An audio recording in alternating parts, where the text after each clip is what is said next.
ask that you fasten your seatbelts. Launch sequence. Launch sequence activated. Launch sequence activated.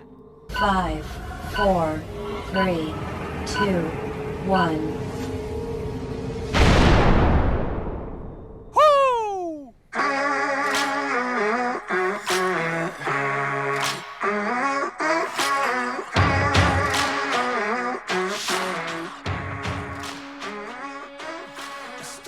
Hey, everybody.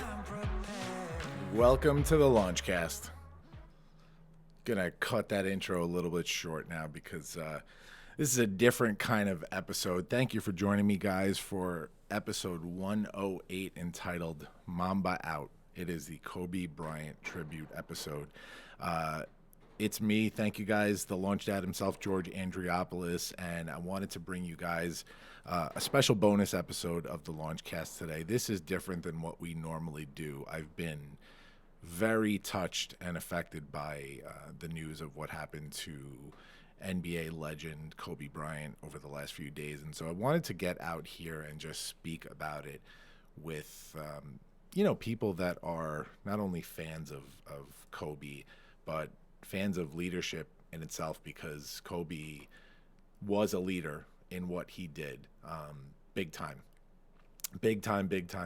was a leader in what he did, and also within the industries that he worked, whether it was basketball, whether it was his charitable stuff, whether it was his businesses. And so there's a lot of stuff that I want to talk about today. And what I would like to do is to get a little bit of feedback from the audience now. We're going to take this entire episode live on Facebook Live on all of our pages, as well as, of course, broadcasting on all podcasting platforms when this episode is released, which is going to be later this week, not our normal Monday releases. So stay tuned for that. So I'm going to get started by reading a little bit about Kobe and what he did in the NBA first. So guard Kobe Bryant played 20 seasons for the Los Angeles Lakers. His career averages were 25 points per game, 5.2 rebounds per game, 4.7 assists per game in 1,346 regular season games for the Lakers. All for the Lakers, by the way. Bryant won one MVP award and was selected to play in 18 All-Star games. He won 5 championships with the Lakers, wore 2 numbers, number 8, which is hanging up back here in honor of the Black Mamba, and number 24. He wore number 8 for the first half of his career, first 10 seasons, and then switched over to number 24. I read some really cool stats about how, a lot of times people think that a player, especially one that played for 20 seasons, is going to sort of lose it in those 20 seasons, and his stats in terms of points scored were almost identical in the first 10 years as they were in the second 10 years. He won 3 championships in the first 10 years. He won 2 championships in his second 10 years. 20 years, first of all, is an incredible feat, let alone to do it all on the same team. But I mean, points scored were almost half. I think I did the math before. I think there was like an 89-point difference between points scored in his first 10 years and points scored in the second 10 years. And he was injury-ridden for his last, 2 years of play, 2 or 3 years of play. So that says a lot right there. Excuse me. What I want to do first is just acknowledge not only Kobe Bryant, but all 9 people who lost their lives in the tragic helicopter crash. And so I want to read all of their names to honor them. I know we've been putting a lot of emphasis on Kobe himself and his daughter, but the honest truth is that 9 lives were lost the other day, and it's a crying shame. And I want to say, though, that I do see a lot of backlash on social media. Why are we focusing on Kobe and not the other people?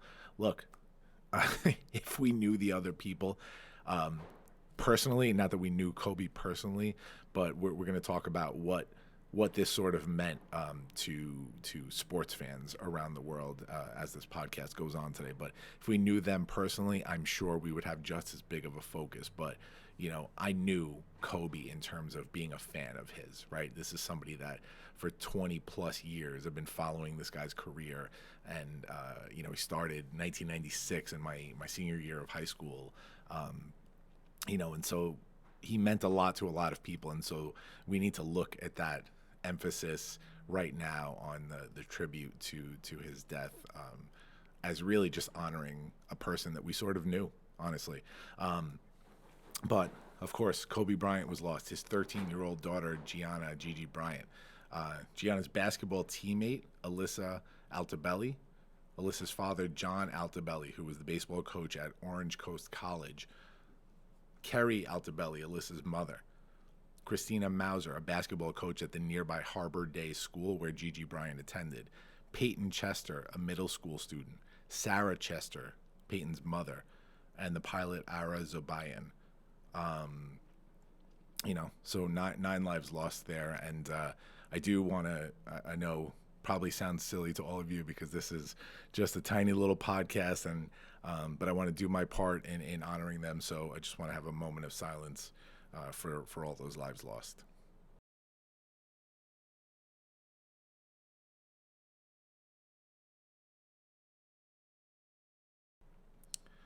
So what I want to do next is just talk a little bit. And again, any questions that come in, guys, post on, we're live on Facebook now on a few different pages. We're live on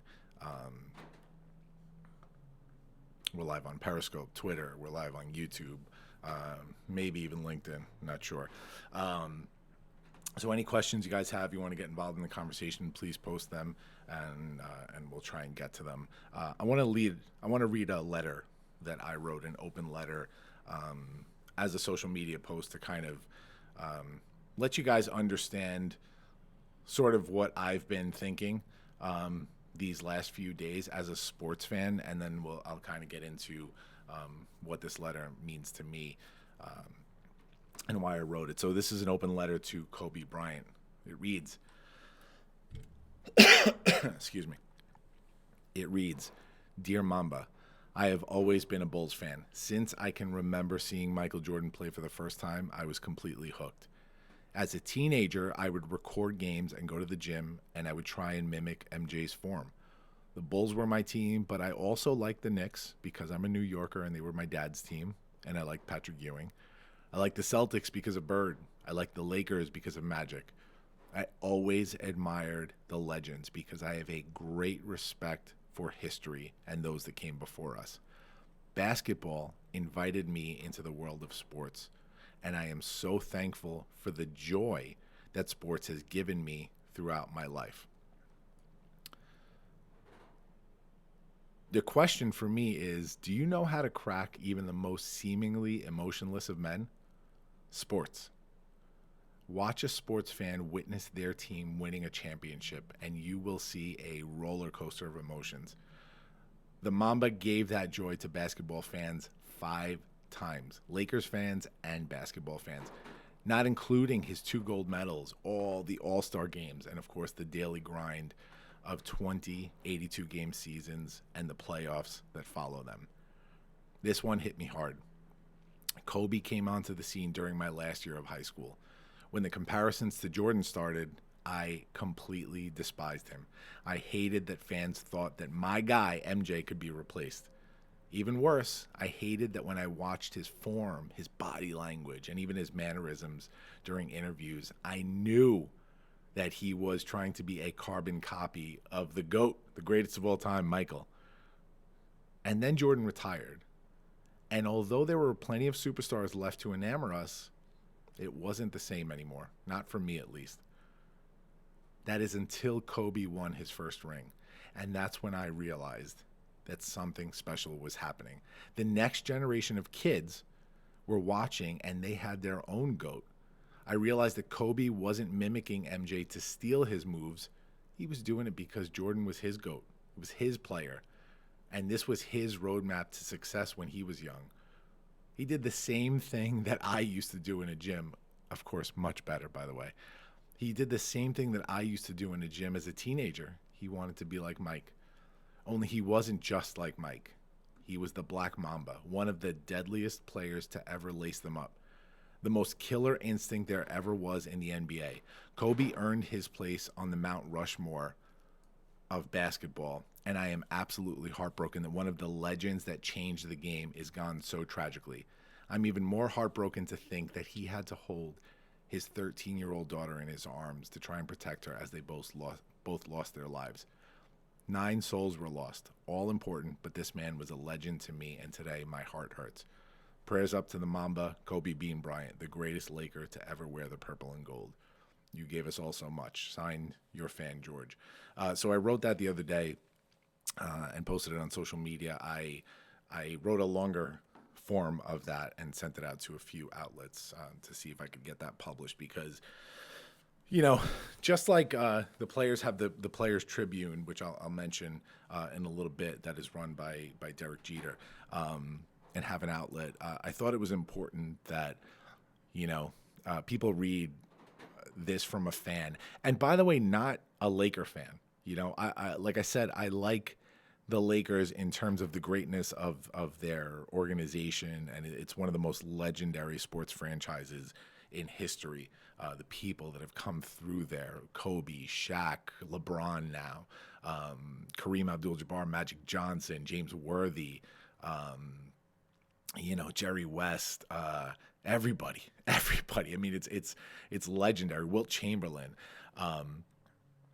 And so I always enjoyed watching a Laker game, but I was a Bulls fan. And so as a Bulls fan, and I'm a Bulls fan, sorry, not was.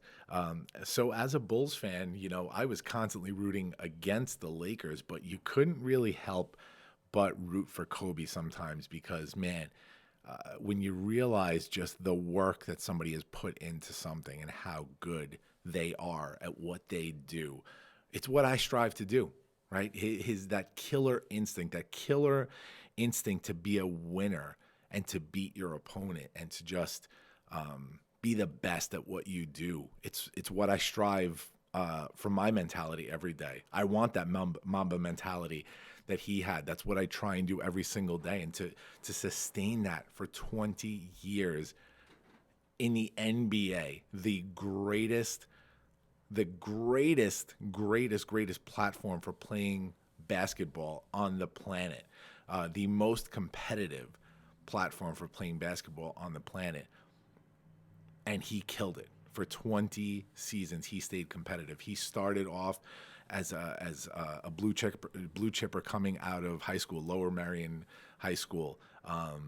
You know, one of the first to sort of come out of high school and play the game and go straight into the NBA. And within a few years, he had won his first ring and formed probably one of the best duos in history with Shaq. In terms of a little and a big playing together, the best little big combo that there ever was. And I heard Shaq talk about this on the big Shaq podcast, the big podcast with Shaq earlier today. You know, and to then after Shaq moved on and went to Miami and a few other teams, you know, to sort of do it now with a new team, do it with Pau Gasol and the rest of the guys and win 2 more championships and stay competitive all those years and down to his last game, which was so legendary. I mean, as a sports fan, to watch him playing his last game and score 60 points was one of the most incredible feats I had ever witnessed. I remember they were playing the Utah Jazz, and it was like every single basket was going in. It clicked back, and he was like the old Kobe again. I remember Shaq on the sidelines watching him, and just how happy everybody was. Social media was blowing up during this game. You know, being so good at what you do, you know, and thoughtfully doing it. It wasn't just raw talent. That man practiced more than anybody on the planet has ever practiced basketball. And there's something to be said about that mentality where I'm not just going to rely on my raw talent, because he had the raw talent.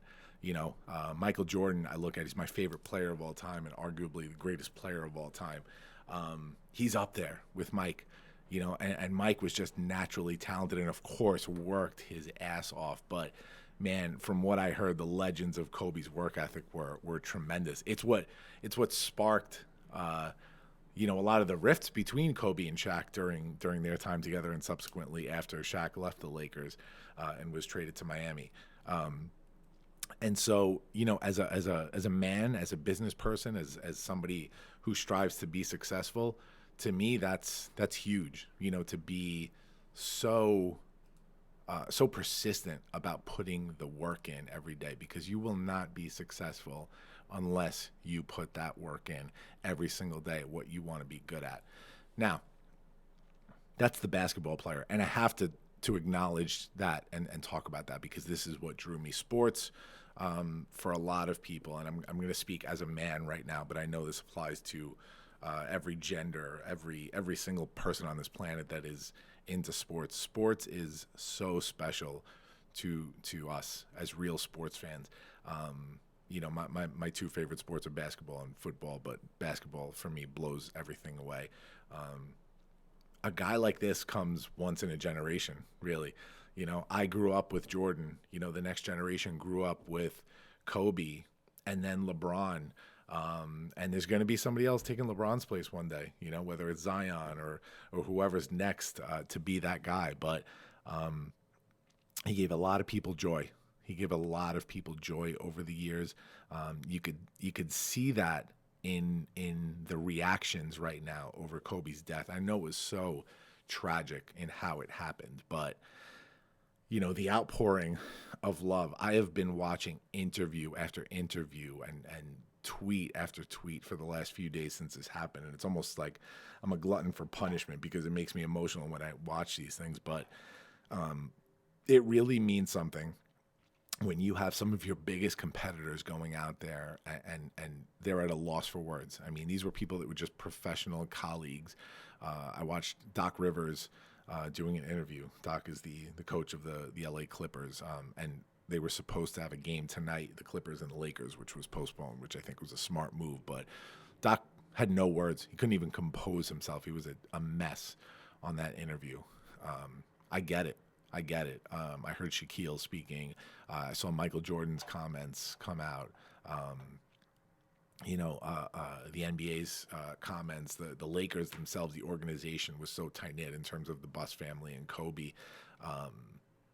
I heard that Kobe was really tight with Jeannie Buss. And so they sound like they're completely broken. And so, what sports has done for me as a man, and I know that a lot of other men can agree with me on this, it's sort of taught me, without playing basketball competitively. I never played basketball in high school. I just played for fun, as really as an adult and a teenager.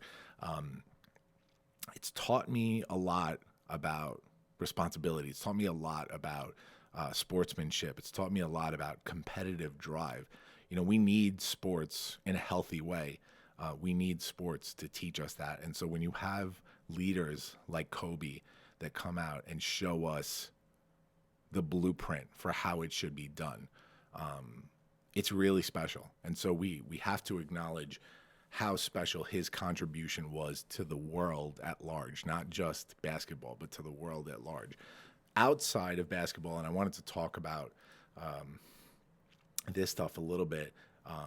Kobe retired in 2016, and outside of basketball since then, the guy's been a powerhouse. I've seen some interviews with people who were talking about Kobe's potential and what he had in the works, his plans, and these people were so upset to just see that, none of this was going to happen. None of this was going to come to fruition because, he blew us away in basketball, but he was about to blow us away in so many other ways. And we got a little preview of that with his short film, Dear Basketball, which he won an Oscar for.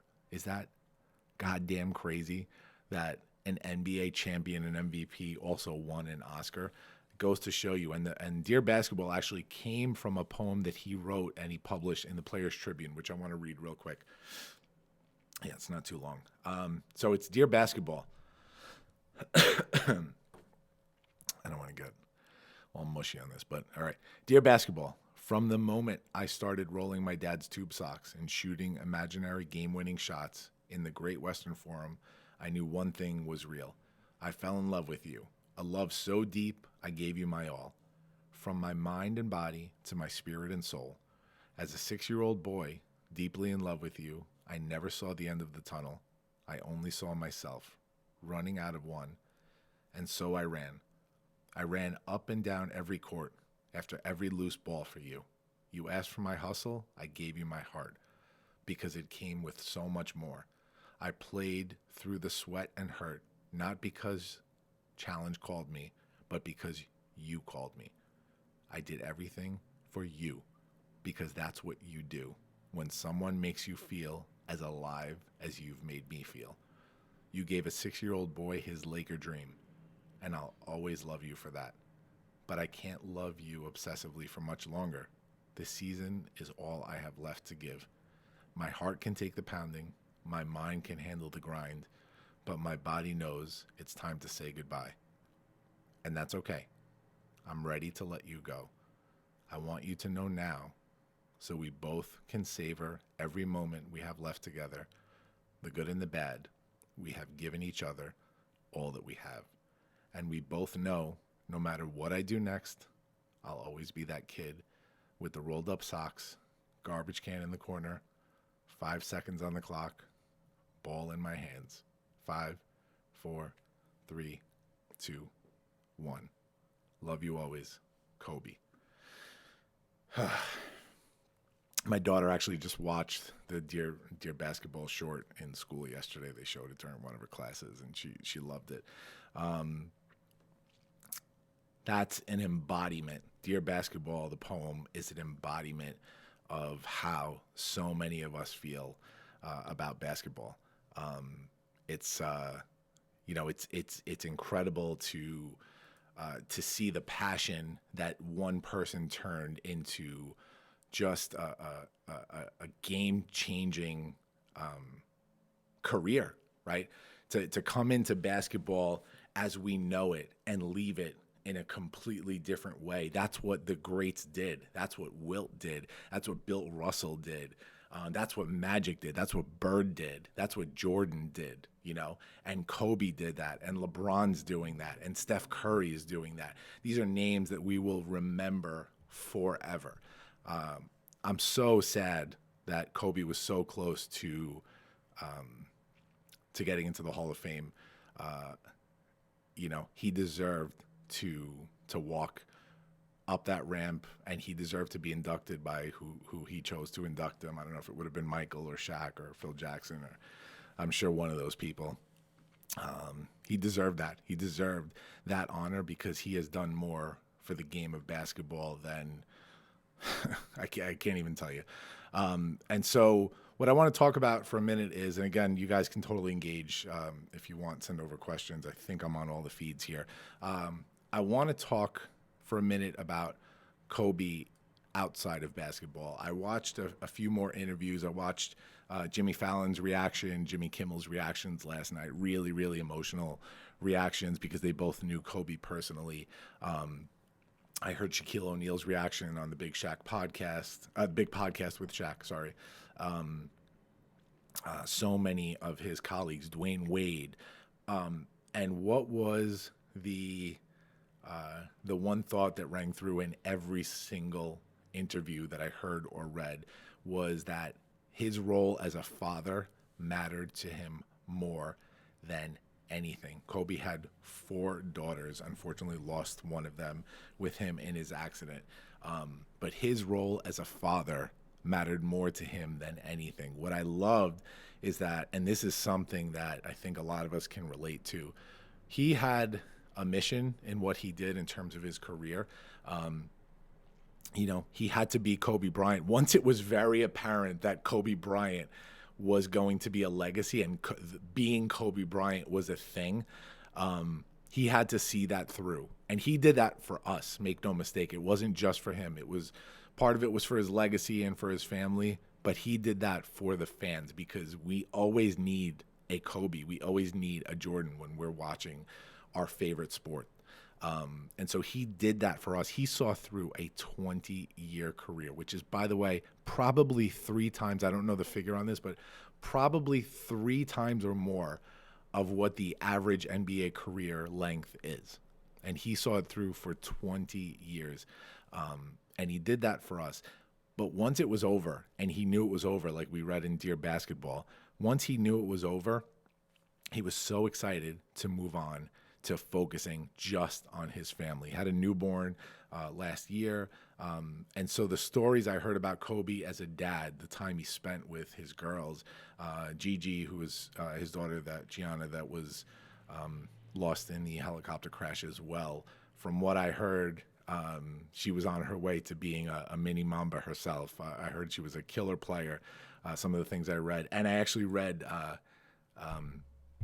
an article that said that he had applied for a trademark for his daughter from Mambasita, which I thought it brought a smile to my face when I read that. I thought that was pretty cool. But who knows what we would have seen in the future from her or from both of them. But that emphasis on the family and how proud he was of his girls and his family, that really resonated with me. It's why I was really just so upset when I heard this, because it's like you put in all your time into your passion, and at a certain point it becomes more than just doing it for you, right? He finished out that career for the fans, I think, and then you finally have time to relax and enjoy the spoils of your work, right? Dude's worth a lot of money. He's got a lot of businesses. He's been very, very successful, and he deserves every penny of it. And it was time for him to enjoy it. And I think he was enjoying it and having a lot of fun with that, just speaking as a fan from everything that I have read. And so that's something that to me hit me hard as a dad, as somebody that really enjoys being with my kids and just savoring every single moment and knowing that everything I do career-wise and professionally, I'm doing it for them, So that was tough. So I do want to touch on some things outside of just his basketball career, because I read a couple of really, really cool articles. Read an article from Essence.com. 10 times Kobe Bryant was a star off the court. Bryant founded, with his wife Vanessa, the Kobe and Vanessa Bryant Family Foundation, which helps homeless youth in Los Angeles. From what I heard, that was a great organization and still is. Kobe Bryant lends star power and skills to after-school all-stars. 5-time NBA champion, founding donor for the NMAAHC. I'm reading a tweet on this with a picture of the museum. Looks incredible. Kobe Bryant raises money and awareness for war in Darfur. Kobe, Lakers legend, donates books to LeBron James's I Promise School. NBA turned youth coach donates money to high school basketball team. Kobe Bryant acts as a beacon of hope through the Make-A-Wish Foundation. Bryant established the Kobe Bryant China Fund in order to spread basketball, sports, and cultural programs in China and across the world. You don't do this kind of stuff when you're just in it for the money and you're just in it for the accolades. I actually just got off of a webinar that I did with the folks at the Joy Revolution when we were speaking about how important it is when you take a stage as a public speaker to do it for the right reasons, and how it sort of becomes a responsibility when you have that kind of power. You have this public figure persona that people can respect and follow. It becomes a real responsibility to do the right things with it. And so with all of the stuff that Kobe did, he was really doing the right thing in terms of all his philanthropic stuff that he was doing, and incredible stuff. The Mamba Sports Academy. He founded the Mamba League, which is a youth basketball league to give hundreds of kids free access to basketball, and then later created the Mamba Sports Academy. I read this on CNN Business. And coincidentally and ironically, he was on the way to the Mamba Sports Academy when the helicopter crashed on Sunday for a game with his daughter. He has done so much professionally outside of just his philanthropic stuff. He co-founded an investment firm, along with Bryant, the guy who founded Web.com. It's a venture capital firm that was controlling, I think, over $2 billion in assets, which is huge in terms of jumping from basketball to do something like that. And investments in sports drinks like Body Armor, which boosted its valuation in 2018 by selling a stake to Coca-Cola. Basically, anything this guy put his stamp on was successful, and I think it was because of that Mamba mentality that he went through everything with, right? That Mamba mentality was all about practicing and researching and basically doing all you could personally to be the best you could be professionally. That's what the Mamba mentality was, and watching your competitors and studying and trying to outwit your competitors out there, and in turn that turns into success. I read something from Michael Phelps. I think Kobe's somebody who's been super fun to kind of pick his brain about some things. We've had the privilege and the opportunity in our sport to be successful and reach the pinnacle, and we know what it takes to get to that top level. So now it's always the challenge for the athletes to find that drive outside of the sport, which he did in so many ways. In 2016, he founded Granity Studios, a media company that focuses on creative storytelling. And through this company, he narrated and created the short film Dear Basketball, which I mentioned before, which was based off of his poem that he submitted to the Players Tribune during his retirement year. And he won a goddamn Academy Award for the best animated short film in 2018.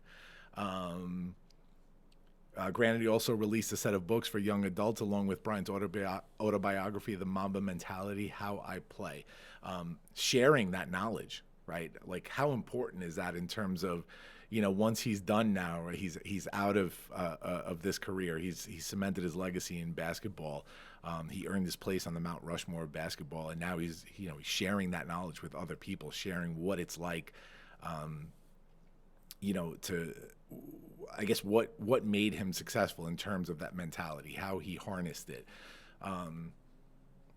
That's all I have in terms of the research I did. I love when I do this podcast to really research our guests. And so, of course, today this is not a guest. Of course, today this is about a tribute to a guy that, to me, really deserved it in sports. So this is a different format than we normally have.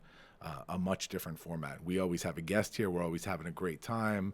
I do my little shtick in the beginning with my intro, which is a blast. And today I just did not feel like that. Today I am sad, and along with the rest of the sports world, I'm going to be sad for a while because we lost an important figure in sports, which means a lot to a lot of us. I know some people don't take this seriously and probably think that doing a tribute for him is silly. Hey, to each his own. To me, it's important. It's part of that sports drive, being a fan of Michael Jordan, right? Because I'll say that I'm Kobe. I was always a fan of Kobe, but Michael's my guy, right?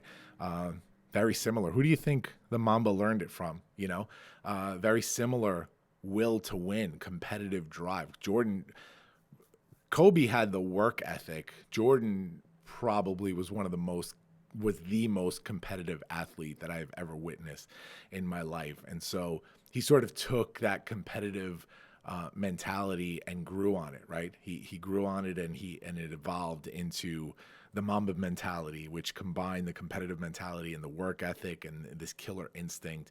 And he did some incredible things. And so this is going to be again, like I mentioned, a different format. We went live for this whole show.